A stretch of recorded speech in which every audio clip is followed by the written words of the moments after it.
오늘날 세계를 지배하는 초강대국. 미국의 권력은 과연 어디서부터 시작되었을까요? 우리는 흔히 고결한 철학자들이 세운 위대한 이상주의, 혹은 백전백승의 천재적인 군사 전략가들로부터 이 나라가 탄생했다고 믿고 싶어 합니다. 하지만 역사의 무거운 장막을 걷어내고 그 이면을 들여다보면 제국의 기원은 훨씬 더 노골적이고 지극히 세속적인 곳에 자리 잡고 있습니다. 이 거대한 국가의 씨앗을 뿌린 이들은 다름 아닌 밀수꾼으로 떼돈을 번 상인들, 그리고 권력과 이익의 냄새를 기가 막히게 맡았던 야심찬 변호사들이었습니다. 우리가 머릿속에 그리는 미국 독립혁명의 일반적인 이미지는 아마도 이럴 것입니다. 폭정에 신음하던 가난하고 힘없는 식민지 백성들이 억압을 견디다 못해 마침내 자유를 부르짖으며 봉기한 영웅적인 서사시. 하지만 안타깝게도 그것은 훗날 승자들에 의해 잘 포장된 절반의 진실에 불과합니다. 진짜 혁명의 방아쇠를 당긴 것은 자유를 향한 낭만적인 열망 따위가 아니었습니다. 그것은 매우 건조하고 뼈아픈 단어, 바로 세금, 그리고 국가, 부채였습니다. 시간을 거슬러 18세기 중반으로 가보겠습니다. 당시 북아메리카 대륙에 흩어져 있던 13개 식민지의 사람들은 당대 세계에서 가장 풍요롭고 자유로운 삶을 누리고 있었습니다. 그들은 자신들이 대영 제국의 깃발 아래 있는 자랑스러운 신민이라는 사실을 진심으로 영광스럽게 생각했습니다. 훗날 미국의 초대 대통령이 되는 조지 워싱턴조차 젊은 시절에는 영국의 붉은 군복을 입고 영국 국왕을 위해 싸우는 것을 인생의 가장 큰 목표이자 자랑으로 여겼을 정도입니다. 어떻게 식민지에서 이런 굳건한 충성심이 유지될 수 있었을까요? 그 비밀은 영국 정부가 무려 100년 가까이 유지했던 독특한 통치 방식, 이른바 유익한 방임 정책에 숨어 있습니다. 거친 대서양이라는 거대한 지리적 장벽은 런던의 권력자들이 아메리카 식민지를 일일이 간섭하고 통제하는 것을 사실상 불가능하게 만들었습니다. 그래서 영국은 식민지 사람들이 다른 나라와 은밀하게 밀무역을 하든, 세금을 내지 않고 몰래 부를 축적하든 철저하게 눈을 감아주었습니다. 적당히 방치하는 것이 억지로 통제하는 것보다 제국을 유지하는 데 훨씬 비용이 적게 들었기 때문입니다.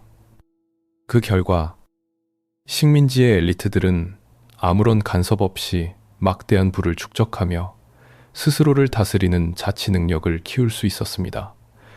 당시 그들에게 대영 제국이라는 존재는 착취하는 억압자가 아니라 자신들의 거대한 사업을 공짜로 지켜주는 가장 든든한 안보 울타리였습니다. 하지만 영원할 것만 같던 이 달콤한 밀월 관계는 세계의 패권을 둘러싼 거대한 충돌, 7년 전쟁이 끝나면서 완전히 산산조각 나고 맙니다. 영국은 이 기나긴 전쟁에서 숙적 프랑스를 몰아내고 북아메리카 대륙을 독차지하는 대승을 거두었습니다. 그러나 화려한 승리의 이면에는 참혹한 청구서가 기다리고 있었습니다. 천문학적인 전쟁 비용을 감당하느라 대영 제국의 국가 재정은 완전히 파탄났고, 런던 정부가 매년 갚아야 할 빚의 이자만 국가 총 예산의 절반에 달할 지경에 이르렀습니다. 파산 위기에 몰린 런던의 의회는 지극히 상식적이고 당연한 결정을 내립니다. 자신들이 막대한 피와 돈을 흘려가며 프랑스와 원주민들로부터 지켜준 아메리카 식민지 사람들이 이제는 마땅히 스스로 제국의 방위비와 세금을 부담해야 한다는 논리였습니다. 하지만 바다 건너 식민지 사람들의 셈법은 런던과 완전히 달랐습니다. 그들의 눈에는 자신들을 위협하던 가장 큰 적이었던 프랑스 세력이 이미 대륙에서 쫓겨났으니 더 이상 영국의 값비싼 군대가 자신들의 땅에 머물 이유가 없었습니다. 외부의 위협이 사라져 보호가 필요 없어진 마당에 밀린 보호비를 내라니 식민지의 상인들과 지식인들에게 이것은 제국주의적 강탈, 그 이상도 이하도 아니었습니다. 바로 이 지점에서 우리는 역사의 거대한 아이러니와 마주하게 됩니다. 미국인들은 가난하고 억압받았기 때문에 총을 든 것이 아닙니다. 오히려 수십 년 동안 그 어떤 간섭도 받지 않고 무한한 자유와 부를 누리다가 그것을 제국의 엄격한 법과 새로운 세금으로 통제하려는 런던의 시도에 격렬하게 반발한 것입니다. 그들에게 영국의 세금 고지서는 단순한 경제적 지출을 넘어 자신들이 오랜 세월에 걸쳐 스스로 구축해온 권력과 경제적 질서에 대한 전면적인 위협이었습니다. 바다 건너의 런던 권력자들은 식민지의 이런 불만을 그저 배부른 자들의 철없는 투정쯤으로 치부했습니다. 세금 몇 푼 더 걷는다고 설마 당대 최강의 대영 제국에 반기를 들겠냐며 상황을 안일하게 판단한 것입니다. 하지만 그들은 북아메리카 땅에 이미 깊숙이 뿌리내린 새로운 기득권층의 본질을 전혀 꿰뚫어 보지 못했습니다. 오랫동안 독립적인 경제 구조와 자치권을 굳혀온 식민지의 엘리트들은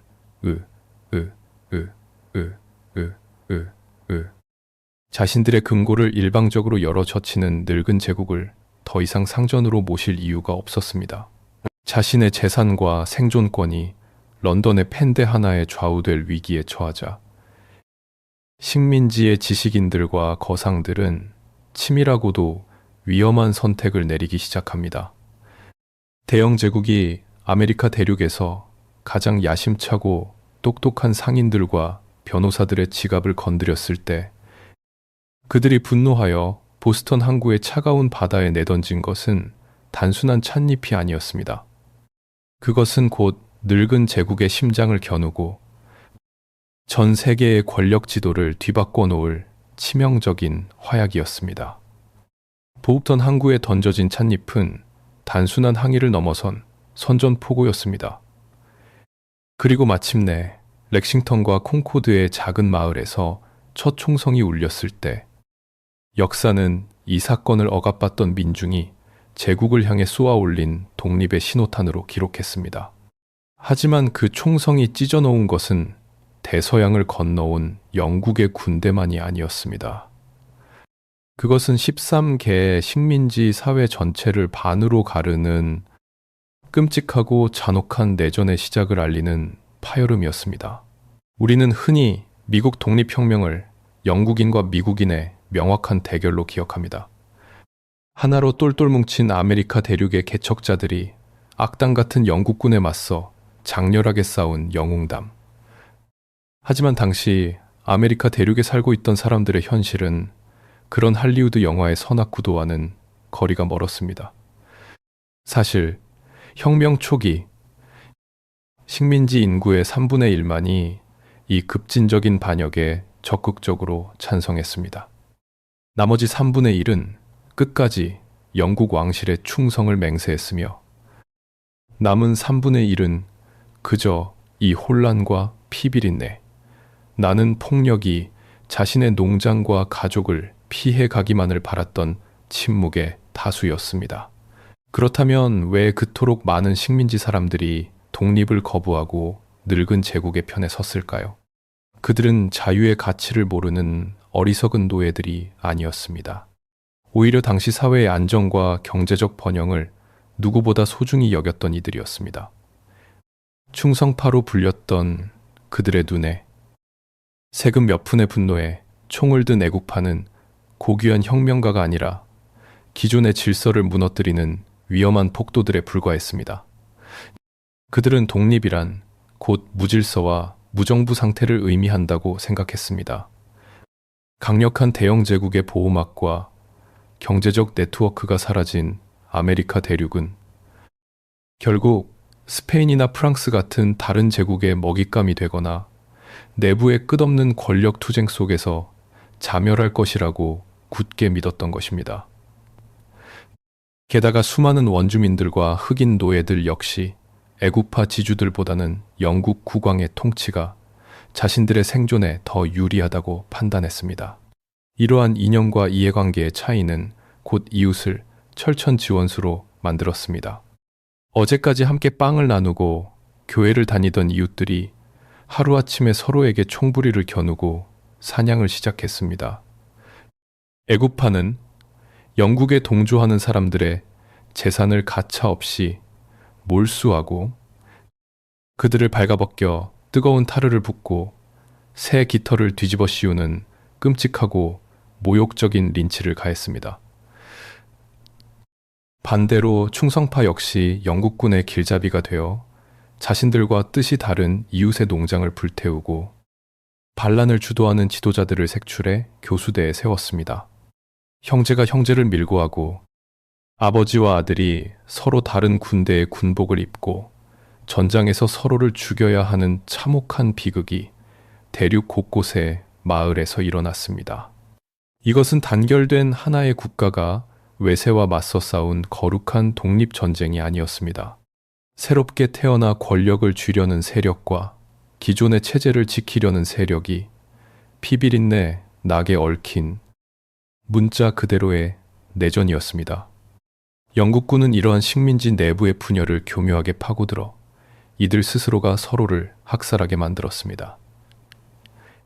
사태의 심각성을 깨달은 애국파의 지도자들은 깊은 당혹감에 빠졌습니다. 그들은 런던의 권력자들과 본격적인 전쟁을 시작하기도 전에 자신들의 땅에서 동족들의 피와 증오로 만들어진 늪에 빠져 다 같이 몰락할 위기에 처한 것입니다. 혁명을 기획하고 주도했던 엘리트들은 뼈저리게 깨달았습니다. 단지 세금을 내기 싫다는 실용적인 이유만으로 혹은 분노에 찬 군중의 무질서한 폭력만으로는 이 끔찍한 내전을 역사 앞에 정당화할 수 없다는 사실을 말입니다. 단순한 세금 폭동을 신성한 국가 탄생의 과정으로 포장하고 서로 죽고 죽이는 동족들에게 저항할 수 없는 거대한 명분을 쥐어주어야만 했습니다.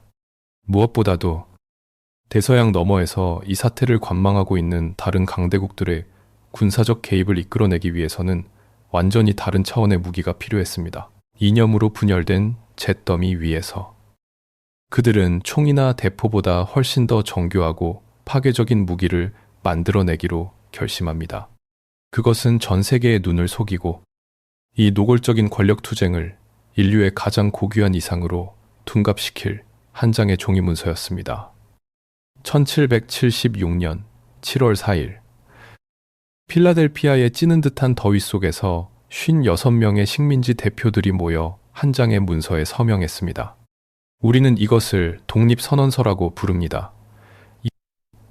모든 인간은 평등하게 창조되었으며 조물주로부터 양도할 수 없는 생명과 자유, 그리고 행복 추구의 권리를 부여받았다는 토머스 제퍼슨의 장엄하고 시적인 문장은 오늘날까지도 민주주의와 인권의 성전처럼 추앙받고 있습니다. 하지만 권력과 지정학의 차가운 렌즈를 들이대면 이 신성한 문서는 전혀 다른 얼굴을 드러냅니다. 사실 이 선언서의 본질은 고결한 철학적 선언이 아니라 철저하게 계산된 냉혹한 외교적 청구서였습니다. 가장 먼저 눈에 띄는 것은 이 문서가 품고 있는 거대한 모순입니다. 모든 인간이 평등하다는 기치를 지켜든 바로 그 순간, 이 아름다운 문장에 서명한 건국의 아버지들 중 상당수는 수십에서 수백 명의 흑인 노예를 소유한 거대한 농장주들이었습니다. 자유를 외치는 그들의 호화로운 저택은 쇠사슬에 묶인 인간들의 피땀 위에서 세워진 것이었습니다. 그들이 말하는 평등과 자유의 자격은 오직 재산을 소유한 백인 남성들만의 전유물이었습니다. 이 노골적인 위선은 당대에도 거센 비판을 받았지만 식민지 엘리트들은 이 모순을 알면서도 서둘러 덮어버렸습니다. 왜 그랬을까요? 그들에게는 인류의 보편적 인권보다 훨씬 더 시급하고 절박한 목표가 있었기 때문입니다. 독립선언서의 진짜 청중은 식민지의 헐벗은 민중이 아니었습니다. 이 문서의 목적지는 바다 건너 아메리카 대륙이 아니라 화려한 궁전이 있는 프랑스의 파리와 스페인의 마드리드였습니다. 당시 식민지 반군에게는 대영 제국의 정규군과 맞서 싸울 무기도 우비트 BD 2도, 우비트 트 2도, 당시 식민지 반군에게 탄약도, 훈련된 병사도 없었습니다. 이대로라면 영국의 거대한 전쟁 기계에 짓밟혀 모조리 반역죄로 교수형을 당할 것이 뻔했습니다. 그들이 살아남을 유일한 방법은 영국의 철천 지원수인 프랑스와 스페인을 이 전쟁에 끌어들이는 것뿐이었습니다. 그러나 유럽의 군주들은 영국의 내부 반란에 함부로 돈과 무기를 투자할 만큼 어리석지 않았습니다. 반란이 적당한 타협으로 끝나버리면 섣불리 지원해준 자신들만 대영 제국과 전면전을 치러야 할 끔찍한 위험이 있었기 때문입니다. 따라서 식민지 엘리트들은 유럽의 군주들에게 아주 확실한 보증수표를 쥐어주어야 했습니다. 독립선언서는 바로 그 보증, 수표였습니다. 화려한 문장 밑에 숨겨진 진짜 메시지는 지극히 현실적이었습니다. 우리는 대영 제국과 영원히 결별했다. 우리는 결코 다시는 영국 국왕의 품으로 돌아가 타협하지 않을 것이다. 그러니 제발 안심하고 우리에게 총과 대포를 다오. 우리가 너희를 대신해서 아메리카 대륙이라는 거대한 늪에 영국군을 빠뜨리고 그들의 피를 말려주겠다. 다시 말해, 독립선언서는 숭고한 이념의 탈을 쓰고 유럽 강대국들에게 건넨 적의 심장을 찌르기 위해 칼을 빌려달라는 잔혹하고 실용적인 거래 제안서였던 셈입니다. 이 영악하고 기막힌 전략은 마침내 적중했습니다. 식민지가 스스로 퇴로를 끊고 돌이킬 수 없는 강을 건넜다는 사실을 확인한 프랑스 궁정은 서서히 지갑을 열 준비를 하기 시작했습니다. 그러나 무자비한 권력 투쟁에 단련된 유럽의 군주들은 결코 호락호락하지 않았습니다. 종이 위에 쓰인 결연한 의지만으로는 충분하지 않았습니다. 탐욕스러운 제국의 국왕이 막대한 자금과 군대를 움직이게 하려면 식민지의 반군들은 그에게 한 가지 냉혹한 전제 조건을 증명해 보여야만 했습니다.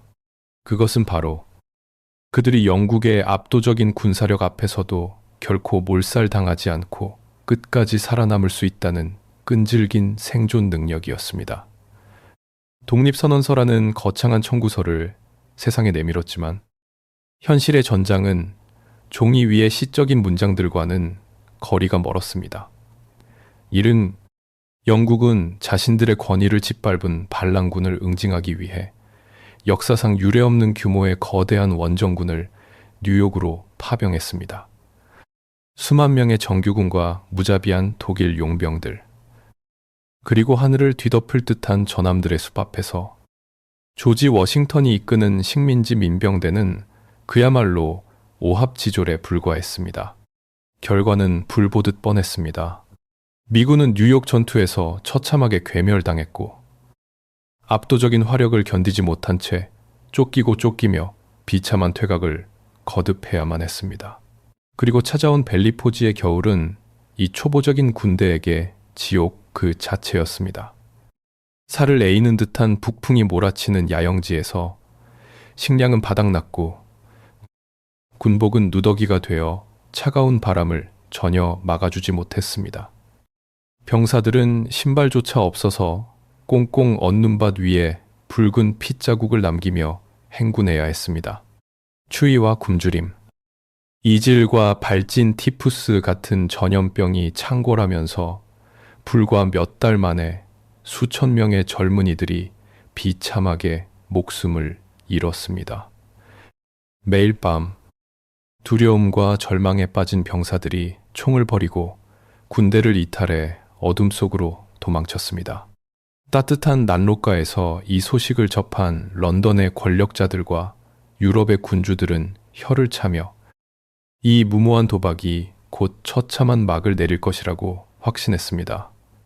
겉으로 보기에 미합 중국이라는 이 풋내기 국가는 이미 사망 선고를 받은 거나 다름없어 보였습니다. 하지만 이 절망의 구렁텅이 속에서 조지 워싱턴이라는 인물의 진정한 천재성이 빛을 발하기 시작합니다.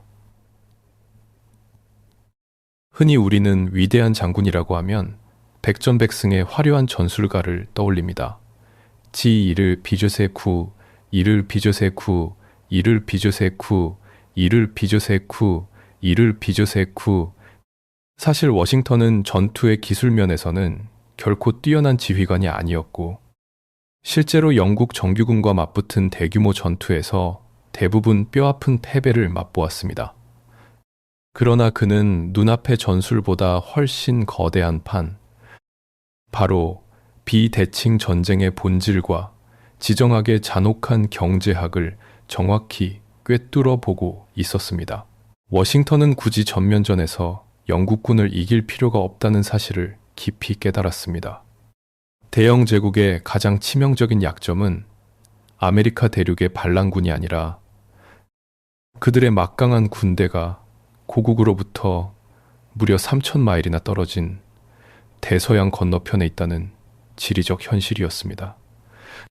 런던의 의회가 수만 명의 병력과 수백 척의 함대를 북아메리카에 계속 유지하기 위해서는 매달 수백만 파운드라는 천문학적인 비용과 물자를 바다 건너로 쏟아 부어야만 했습니다. 워싱턴의 목표는 화려한 승리가 아니라 단순하고 뼈아픈 생존이었습니다. 화력에서 밀리면 주저없이 도망친다. 거점을 내어주더라도 군대만 완전히 해체되지 않으면 된다. 숲속에 숨고 굶주리더라도 어떻게든 깃발을 들고 군대의 뼈대만 유지할 수 있다면 결국 대영 제국의 국고는 바닥을 드러내고 런던 시민들은 세금 폭탄에 지쳐 전쟁을 지속할 정치적 의지를 상실할 것이다. 그는 적의 심장을 단번에 칼로 찌르는 대신 적이 제풀에 지쳐 피를 흘리며 서서히 말라 죽기를 기다리는 끔찍하고 지난한 소모전을 전략으로 채택한 것입니다. 이것은 대영 제국이라는 거대한 코끼리를 상대로 모기가 버리는 피, 말리는 생존 게임이었습니다. 워싱턴은 숱한 패배의 굴욕과 도망자라는 조롱을 묵묵히 견뎌냈습니다.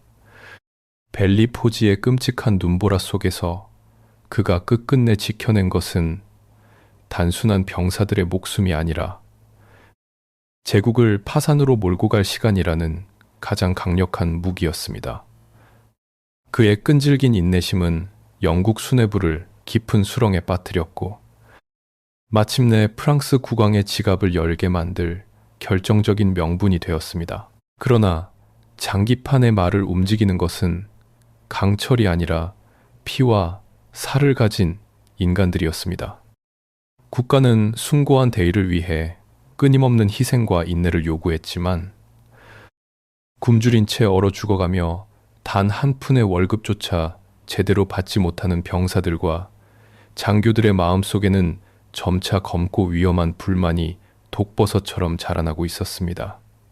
그리고 이 한계점에 다다른 절망감은 곧 미국 역사상 가장 뼈아프고 치명적인 배신을 잉태하게 됩니다.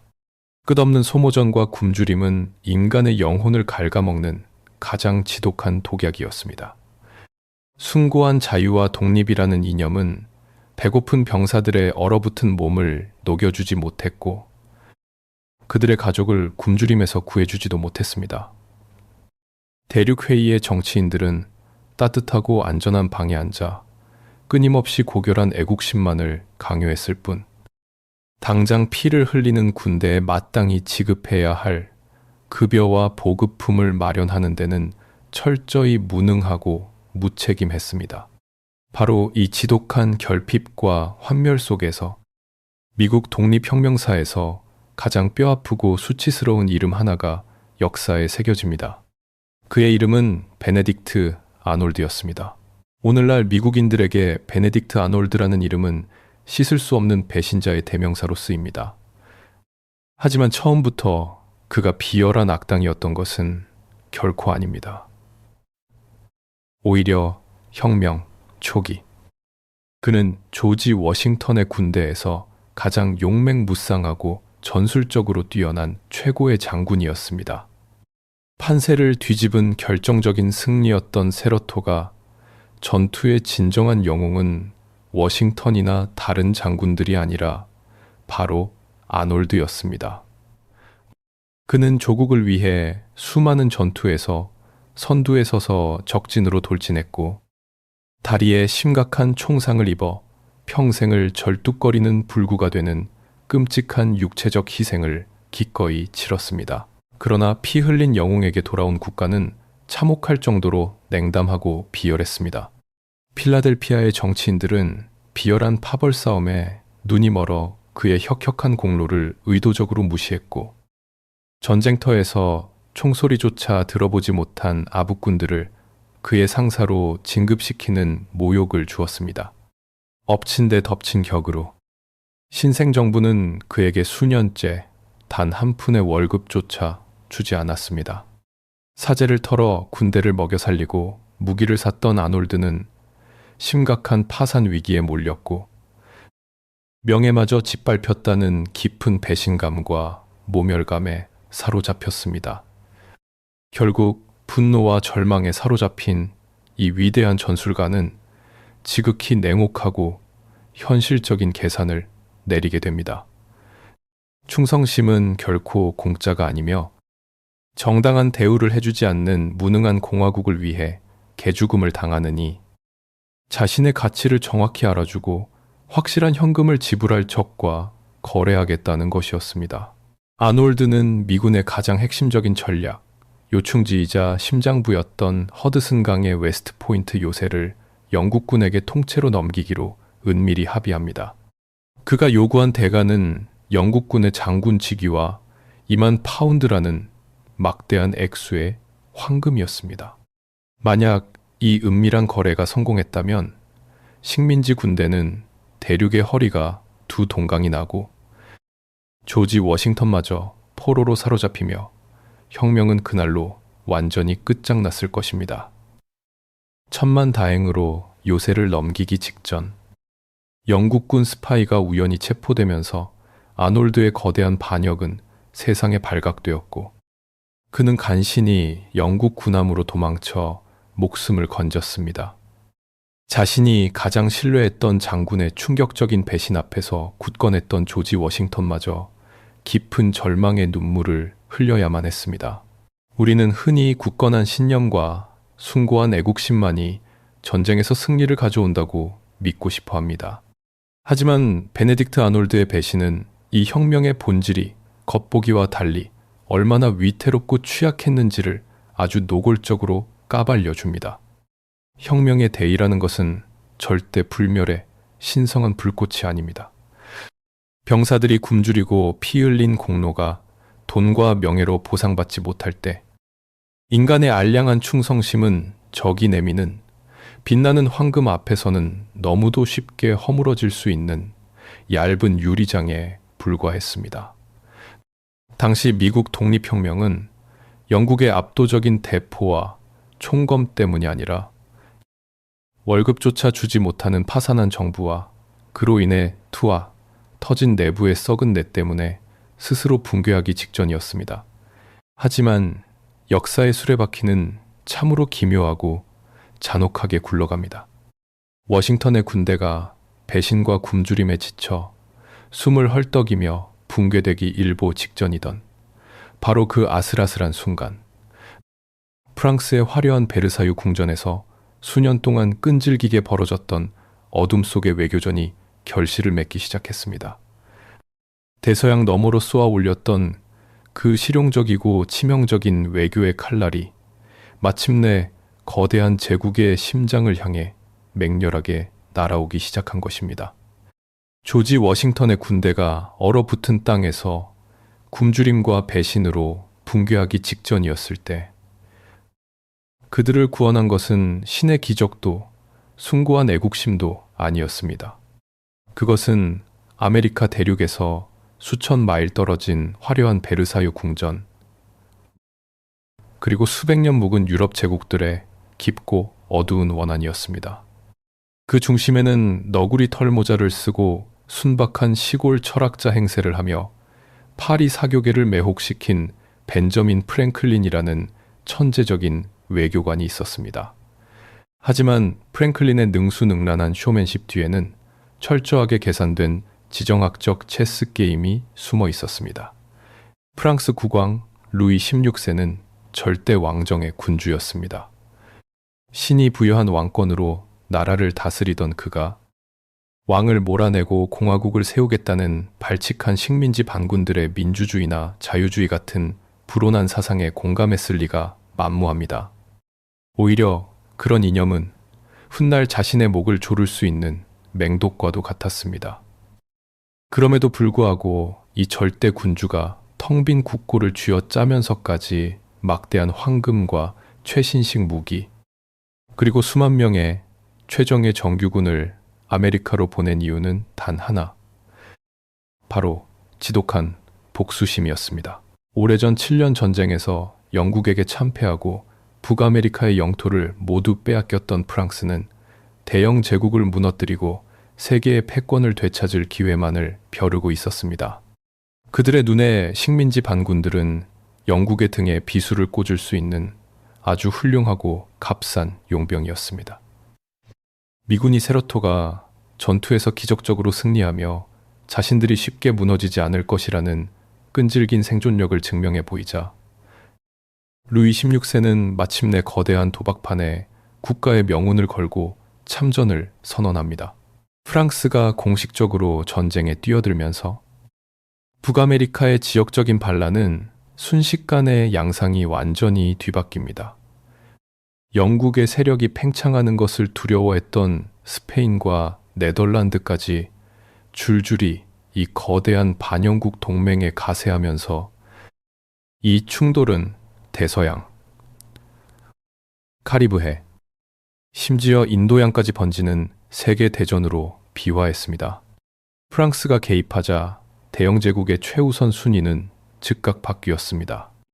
영국에게 척박한 북아메리카 대륙의 13개주보다 훨씬 더 중요한 것은 막대한 흑자를 창출하는 카리브해의 설탕섬들과 인도의 식민지였습니다.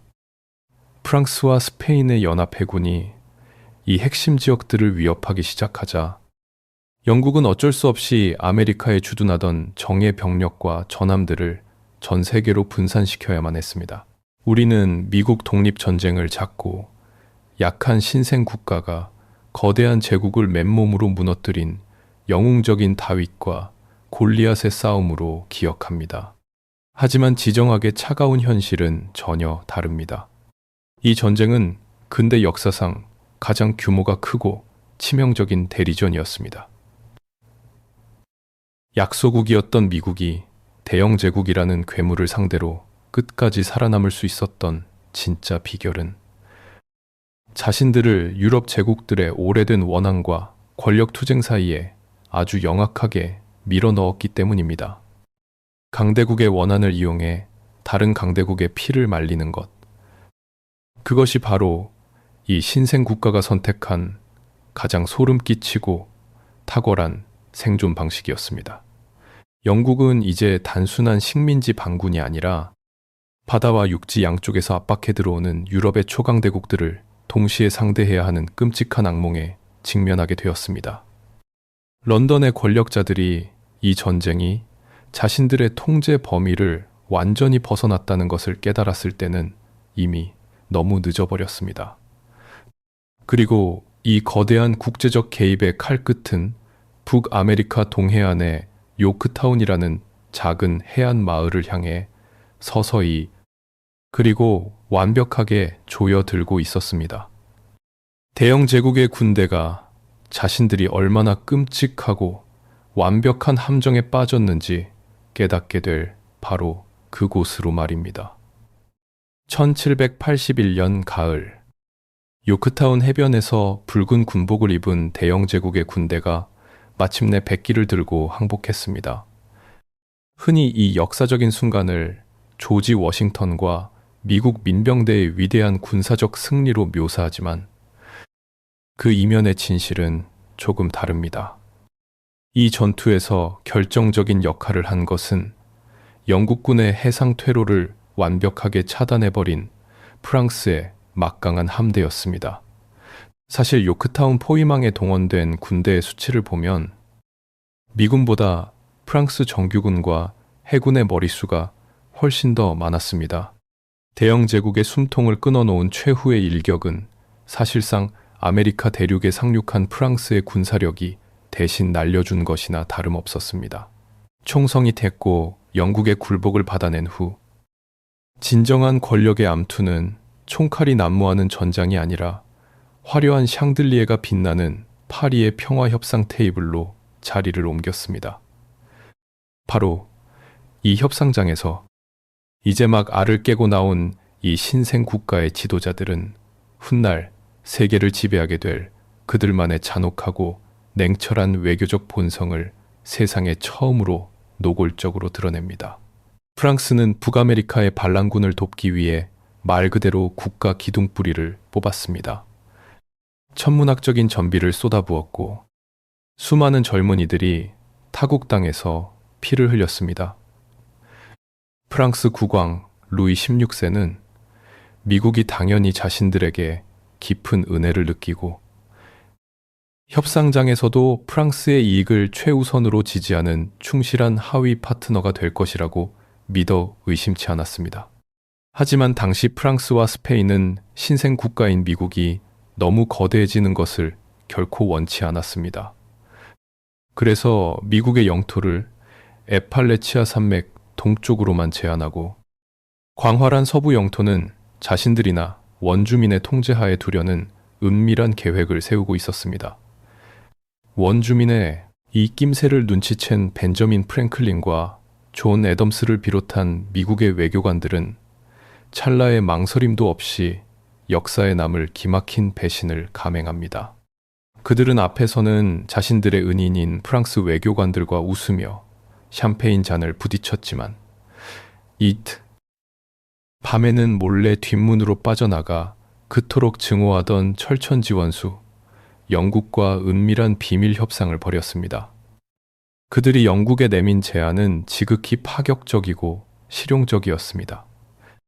영국의 가장 큰 골칫거리인 프랑스와 스페인을 협상에서 철저히 배제해 줄 테니 그 대가로 에팔레치아 산맥 너머 미시시피강에 이르는 거대한 서부 영토를 전부 미국에게 넘기라는 것이었습니다. 영국 입장에서도 비록 전쟁에서는 졌지만 미국과 프랑스의 끈끈한 동맹을 이간질하고 갈라놓을 수 있는 이 달콤한 제안을 거절할 이유가 전혀 없었습니다. 결국 1783년 파리 조약에서 미국은 뻔뻔하게도 프랑스를 완벽하게 따돌리고 영국과 단독으로 평화 조약을 체결해버립니다. 피와 국고를 바닥내며 죽어가던 자신들을 구원해준 동맹의 등에 가차없이 칼을 꽂고 오직 자국의 영토 확장이라는 재판만을 챙겨서 유유히 협상장을 빠져나온 것입니다. 은혜를 저버린 파렴치한 배신이라는 유럽의 비난이 쏟아졌지만 미국 외교관들은 눈 하나 깜짝하지 않았습니다. 고결한 이념을 외치던 혁명가들의 이러한 행동은 도덕적으로는 씻을 수 없는 수치였을지 몰라도 지정학적으로는 완벽에 가까운 승리였습니다. 영원한 적도, 영원한 동맹도 없으며 오직 국가의 이익만이 영원하다는 비정한 국제정치의 첫 번째 원칙을 그들은 태어나는 그 순간부터 뼛속 깊이 체득하고 있었던 것입니다. 대영제국의 함대는 상처를 입은 채 아메리카 대륙을 떠났습니다. 프랑스 국왕은 철저히 이용만 당한 채 엄청난 빚을 떠안고 파산의 묻으로 빠져들었습니다. 외부의 강대국들을 서로 물어뜯게 만들어 얻어낸 완벽하고도 피비린내 나는 독립. 하지만 스앙리의 축배가 채 마르기도 전에 아메리카 대륙의 사람들은 등골이 서늘해지는 끔찍한 진실을 마주하게 됩니다. 억압하던 늙은 제국의 군대가 모두 사라진 지금, 그들의 눈앞에 남겨진 가장 무섭고 파괴적인 적은 다름 아닌 자신들 스스로였습니다. 영국군이 떠난 북아메리카 대륙에는 승리의 축포가 터졌지만 그 환희는 오래가지 못했습니다. 잔혹한 전쟁이 끝난 자리에 남겨진 것은 잿빛 폐허와 감당할 수 없는 천문학적인 빚더미뿐이었습니다. 목숨을 걸고 영국의 총알을 피해 살아남은 병사들이 고향으로 돌아왔을 때 그들을 기다리고 있던 것은 영광스러운 훈장도 풍요로운 삶도 아니었습니다. 신생 정부가 그들의 피와 땀의 대가로 쥐어준 것은 대륙 화폐라고 불리는 사실상 휴지 조각이나 다름없는 종이돈이 전부였습니다. 당시 사람들은 아무런 가치가 없는 쓰레기를 일컬어 대륙 화폐만큼도 가치가 없다고 조롱할 정도였습니다. 전쟁 영웅들은 순식간에 파산한 빈민으로 전락했습니다. 더 기가 막힌 사실은 독립을 쟁취한 각주의 정부들이 전쟁 빚을 갚기 위해 시민들에게 무자비한 세금을 징수하기 시작했다는 것입니다. 영국 국왕의 세금이 부당하다며 총을 들었던 혁명가들이 이제는 자신들의 권력을 유지하기 위해 과거 대영 제국보다 훨씬 더 가혹하고 치밀한 방식으로 농민들의 호주머니를 털고 있었습니다. 세금을 내지 못한 가난한 농부들은 조상 대대로 일궈온 땅을 강제로 빼앗겼고 빚쟁이들을 가두는 차가운 감옥에 갇히는 신세가 되었습니다. 그들을 감옥으로 쳐넣은 자들은 다름 아닌 독립을 외치며 그들을 전쟁터로 내몰았던 바로 그 상인들과 변호사들이었습니다. 결국 1786년 매사추세츠주에서 다니엘 쉐이스라는 참전용사를 중심으로 수천 명의 농민들이 분노를 참지 못하고 무장 봉기를 일으켰습니다. 이것이 바로 신생 국가를 공포로 몰아넣은 쉐이스의 반란입니다. T. 온도가 층의 공간이 못 단기. 여기서 우리는 역사의 가장 씁쓸하고도 기막힌 모순을 목격하게 됩니다. 쉐이스와 농민들이 무기를 들고 내세운 명분은 불과 몇 년 전 토머스 제퍼슨이 독립선언서에 적었던 논리와 소름 끼치도록 똑같았습니다. 정부가 우리의 생존권과 재산을 위협하는 폭군이 되었다면 그 정부를 뒤엎는 것은 우리의 당연한 권리이자 의무라는 것입니다. 불과 몇 년 전 대영 제국의 심장을 겨누었던 신성한 혁명의 논리가 이제는 부메랑이 되어 그들이 스스로 세운 공화국의 목줄을 겨누고 있었습니다. 이 사태를 지켜보는 식민지의 엘리트들은 말 그대로 경악했습니다. 자유라는 이름으로 포장되었던 혁명의 불길이 통제불능의 괴물이 되어 자신들의 기득권과 재산을 불태우려 하고 있었기 때문입니다. 더욱 끔찍한 것은 당시 미국의 중앙정부 역할을 하던 연합회의가 너무나 허약한 나머지 이 반란을 진압할 군대조차 동원할 능력이 없었다는 사실입니다. 결국 겁에 질린 부유한 상인들이 사제를 털어 용병을 고용하고 나서야 간신히 농민들의 폭동을 짓밟을 수 있었습니다. 조용한 시골 영지에서 이 끔찍한 무정부 상태의 조짐을 지켜보던 조지 워싱턴은 등골이 서늘해지는 것을 느꼈습니다. 그는 강력한 권력이 통제하지 않는 맹목적인 자유는 곧 무질서이며 결국 국가를 내부에서부터 스스로 파괴하는 맹독이라는 잔혹한 현실을 깨달았습니다. 대영제국이라는 억압자가 사라지자 13개의 주들은 뿔뿔이 흩어져 서로의 이익을 물어뜯는 야수들의 난장판으로 변해버린 것입니다. 미합중국이라는 이 위태로운 프로젝트가 벼랑 끝에서 산산조각 나는 것을 막기 위해 엘리트들은 중대한 결단을 내려야만 했습니다. 그들은 자신들이 그토록 증오하며 몰아냈던 절대 권력을 이제는 스스로의 손으로 다시 만들어내야 했습니다. 질서와 생존을 위해 그들은 막 풀려난 자유라는 이름의 괴물을 가두어버릴 거대하고 완벽한 새 장을 짜기 시작합니다. 1787년 여름, 무정부 상태의 공포에 질린 55명의 엘리트들이 다시 필라델피아에 모였습니다. 그들은 회의장의 창문을 굳게 못 받고 무더위 속에서도 밖으로 새어나가는 정보를 철저히 통제하기 위해 두꺼운 커튼까지 쳤습니다. 표면적인 이유는 기존의 허약한 연합 규약을 수정하기 위해서였지만 그 창살 없는 감옥 안에서 그들이 실제로 벌인 일은 무능한 구체제를 완전히 폐기하고 강력한 중앙집권 국가를 탄생시키는 일종의 무혈 쿠데타였습니다. 우리는 이것을 재헌회의라고 부르며 이때 탄생한 문서를 세계 최초의 성문 헌법이자 민주주의의 위대한 금자탑으로 칭송합니다. 하지만 건국의 아버지들이 이 문서를 작성하며 가졌던 진짜 속마음은 민주주의에 대한 찬양이 아니라 대중의 무질서에 대한 지독한 공포와 불신이었습니다.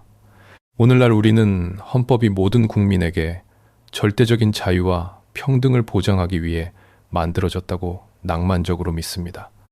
그러나 당시 회의장에 모인 부유한 대농장주, 거대 상인, 엘리트 변호사들에게 가난하고 무지한 대중이 이끄는 절대적 민주주의는 곧 빈민들이 부자들의 재산을 합법적으로 약탈하는 다수의 횡포이자 재앙이었습니다.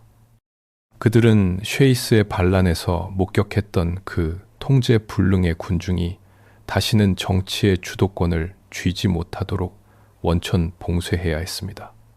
그래서 그들은 대중의 변덕스러운 분노를 억누르고 소수 엘리트들의 재산과 기득권을 안전하게 보호할 수 있는 매우 복잡하고 정교한 권력의 제어 장치를 설계해냅니다. 그것이 바로 오늘날 우리가 잘 아는 권력의 분립과 견제 시스템입니다. 입법, 사법, 행정이라는 세 개의 톱니바퀴가 서로를 쉼없이 물고 뜯으며 그 어떤 개인이나 집단도 권력을 독점할 수 없도록 만든 완벽한 교착 상태의 기계.